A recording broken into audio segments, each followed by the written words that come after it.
Good evening. You know, we heard a quote from Einstein earlier.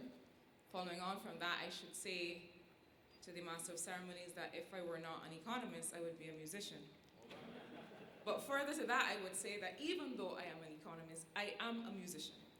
So I will ask Phantom Drive next time to invite me with my rhythm guitar to add to your wonderful. Don't invite me, that's a joke. I am so out of practice that I would not do that to you.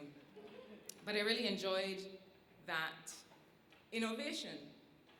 The rendition of all of the tracks. I had to get a special clip of Brain Freeze at the end. Represents innovation. And Spooge, our music, represents innovation. And perhaps that is an appropriate place to start because I quite appreciated Professor Landis when you talked about STEAM and the fact that while we talk about science, technology, engineering, mathematics, one cannot at all set aside the role of arts and culture and cultural expression, understanding who we are, and having that expression as well in what we innovate. The theme of this year's Science and Technology Festival, as I welcome you on behalf of the Ministry of Industry, Innovation, Science and Technology, does not have any punctuation. It does not say, let's innovate Barbados. It is, let's innovate Barbados. Let us bring innovation to everything that we do. And in my few words, because I'm very anxious to get to the actual opening of the festival and seeing everything that has been presented and has been worked on to challenge us this evening. But I want to start by sharing the notion that I'm sure many of you explore in your various areas of work, that innovation cannot be marginalized from mainstream policy. And I think perhaps sometimes what we are tempted to do is to carve out an innovation space and set it aside and say, this is where you people who are doing creative things can play. And what we realize more and more is that our industrial policy must be driven at its core by innovation across every sector. I know you couldn't possibly tell Mark Hill, our CEO of Export Barbados, that innovation is marginalized because he has been a tremendous stakeholder, not just with respect to Export Barbados, but in Barbados, by bringing innovation to everything that we do and that Export Barbados has been doing. And Mark, I thank you for that.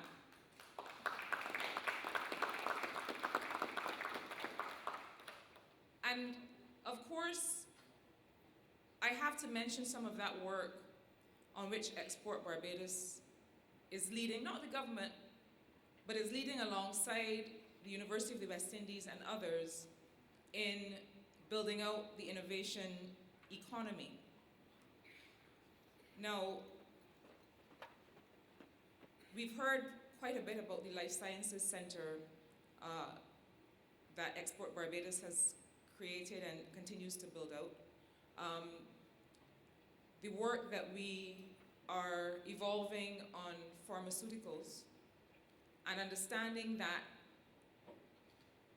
at the core of that, at the base of that, is our heritage and the things that we have learned about healing and about therapeutics that come from our culture, and that we feel that we should be able to test and replicate to the extent that there is usefulness and there is further application, not just in these borders, but across the region and across the world.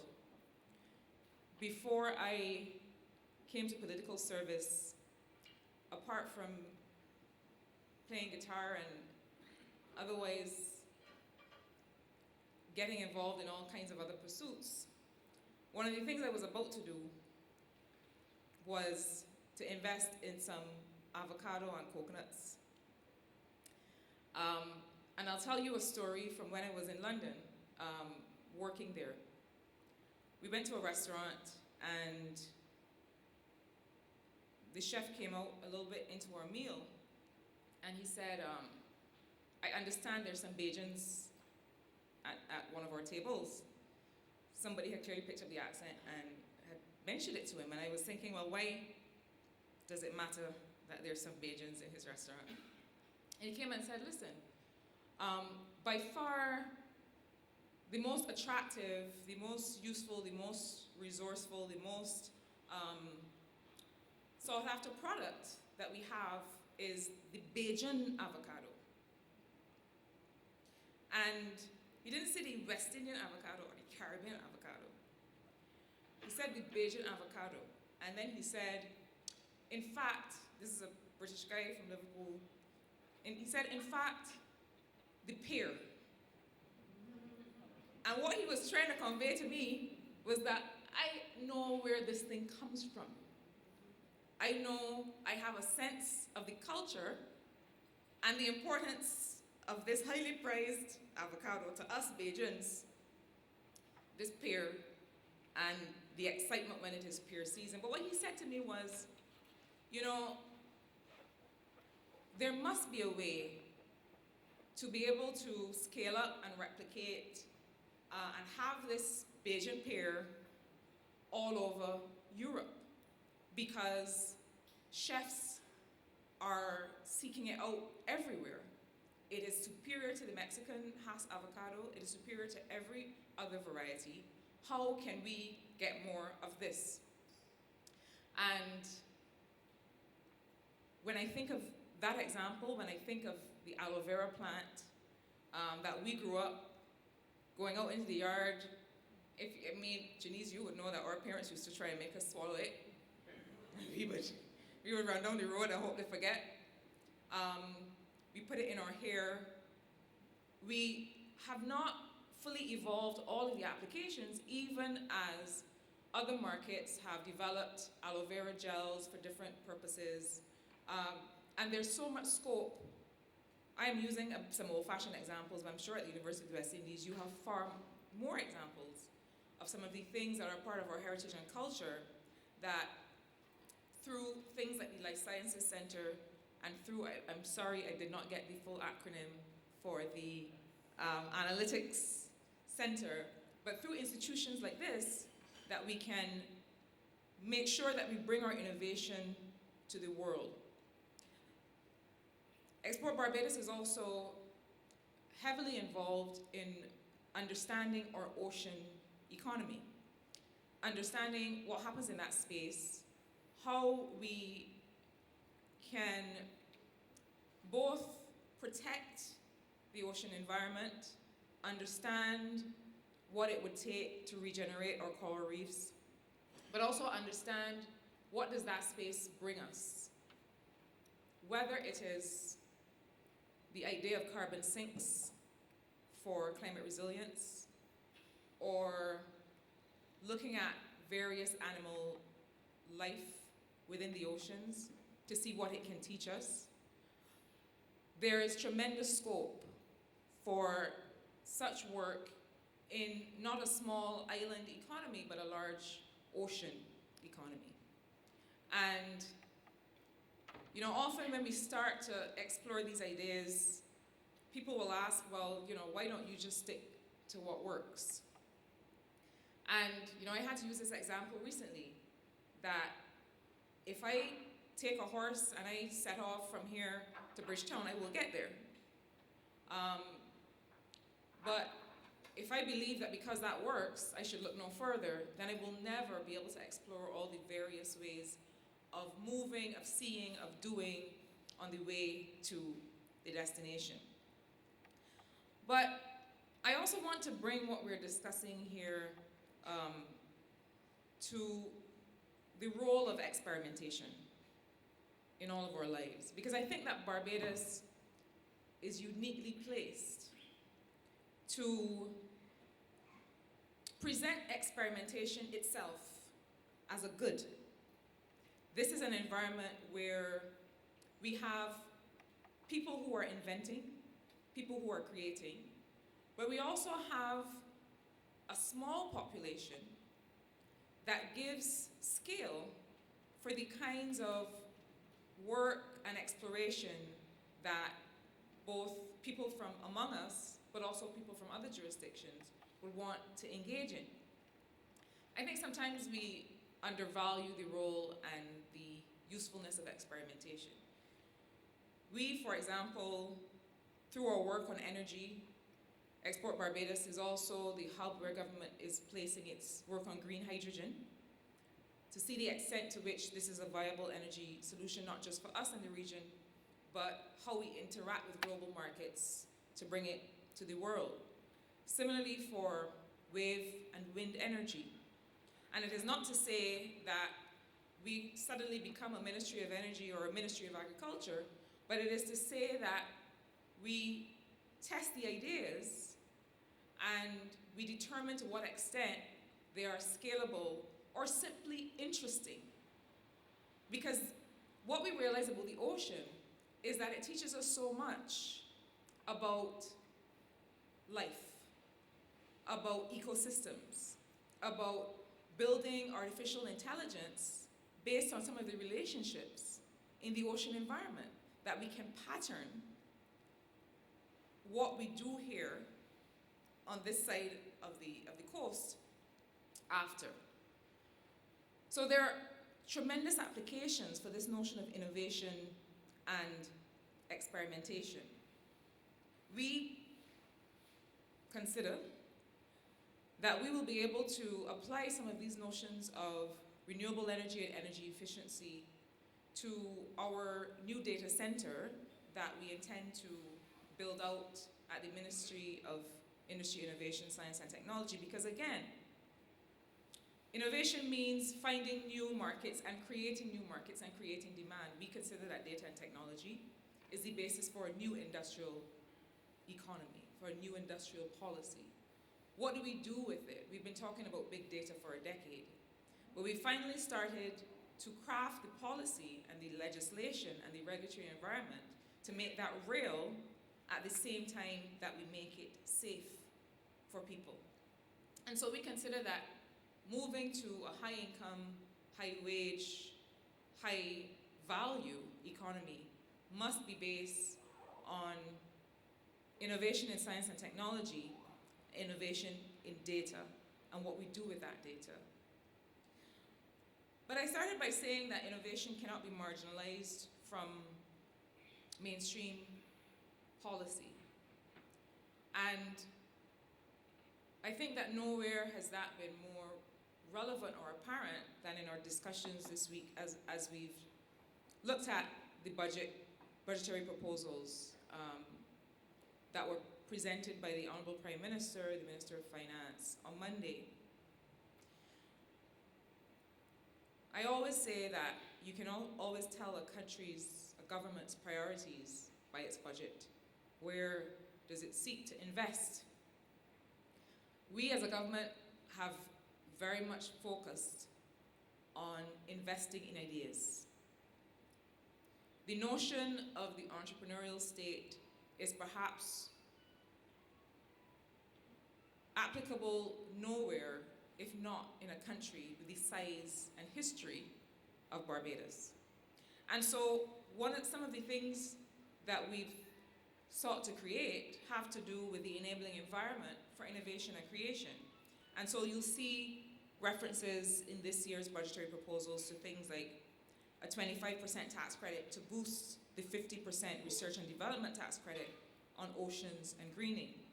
You'll see a 50% tax credit on centers offering artificial intelligence, coding, robotics, and digital training. You will see similar considerations for projects with net zero emissions, as well as a 50% tax credit for the creation and operation of laboratories. And why do I seek to bring these measures and these ideas to this conversation? Because quite frankly, these things do not happen without investment and without a clear economic economic and regulatory framework and support for how we are able to build these out and make them real in the lives of Barbadians. But it's not just on the side of industry or in the parts of the ministry that relate to industry, science, and technology by name. This ministry also has a recent addition to our family, the Barbados National Standards Institute. I really believe is at the core of what we must do. It is all well and good for us to, within our own domestic space, develop products, evolve ideas, but they will only leave the shores if standards are brought to bear. If we are able to establish a common platform where everyone understands what they're making according to what standards and regulations, and therefore the world understands when they buy from Barbados, when they buy from the University of the West Indies, what they're getting. There has been a lot of conversation this week about questions of cost of living and inflation. But there's a differently expressed kind of inflation that Mr. Ryan here knows very much about, and it is one of the reasons for the metrology bill that we will soon be discussing in Parliament, and why. And he will be able to talk about this with much more clarity and focus than I, and spend a lot more time, if you know Hayden well, on these matters. So be thankful that it's me summarizing this evening. But what we found, and what his work and the work of the BNSI has been able to show us, is that this is not esoteric, this is not academic. The metrology bill, it is focused on fair and predictable and harmonized weights and measures, means that consumers get fair volumes of product for what they're paying. So that you know that if something is supposed to contain 4 ounces, that a standardized weights and measures system that is commonly adopted across the country, across the region, and in most jurisdictions, means that we're able to objectively verify that. And that goes straight to the heart of the question of cost of living and value for money. I bring these things up because I want us to understand that innovation cannot be marginalized, that the work that we do on science, on technology, on industry, in all of our sectors, goes to the heart of how people live. This ministry is also about to finalize a Sustainable Industrial Development Act, a bill that will go to Parliament. And that legislation is really meant to lay out what is our approach to industrial policy. Barbados' history with industry, from tourism to sugarcane to manufacturing to financial services, and now to this new high knowledge economy that we're trying to build out jointly with you at the University of the West Indies, is one that holds a lot of lessons for what we should do better, what we should never do again, and where we can take some of the new models of doing business, of applying standards, of innovating, even to existing industries. And that's something that we very much intend to continue to do. One of the other critical conversations has been the question of standards for construction. And often we think that, again, we work in a particular faculty or we work in a particular sector, and that not everything we do is scalable, is replicable, or is relevant. But I believe that